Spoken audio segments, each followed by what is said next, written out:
August 26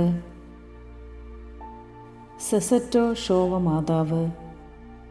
ഓപ്പോളിലെ കോട്ടയുടെ അധികാരമേറ്റ വ്ളോഡിസ്ലസ് രണ്ടാമൻ അവിടെ ചുമരിൽ പരിശുദ്ധ കന്യകാ മാതാവിൻ്റെ ഒരു രൂപം തൂക്കിയിട്ടു. 1382 ഓഗസ്റ്റ് 26 സ്വർഗാരോഹണ പള്ളിയിൽ പരിശുദ്ധ കന്യകാ മറിയത്തിൻ്റെ പാവനമായ പെയിൻറ്റിംഗ് സ്ഥാപിച്ചു.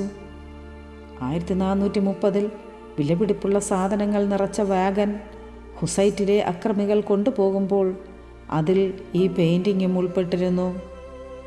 എന്നാൽ കുതിരകൾ മുന്നോട്ട് നീങ്ങുവാൻ മടിച്ചപ്പോൾ അക്രമികൾ ഒരു രൂപം താഴേക്ക് വലിച്ചെറിയുകയും മുഖം മുറിപ്പെടുത്തുകയും ചെയ്തു.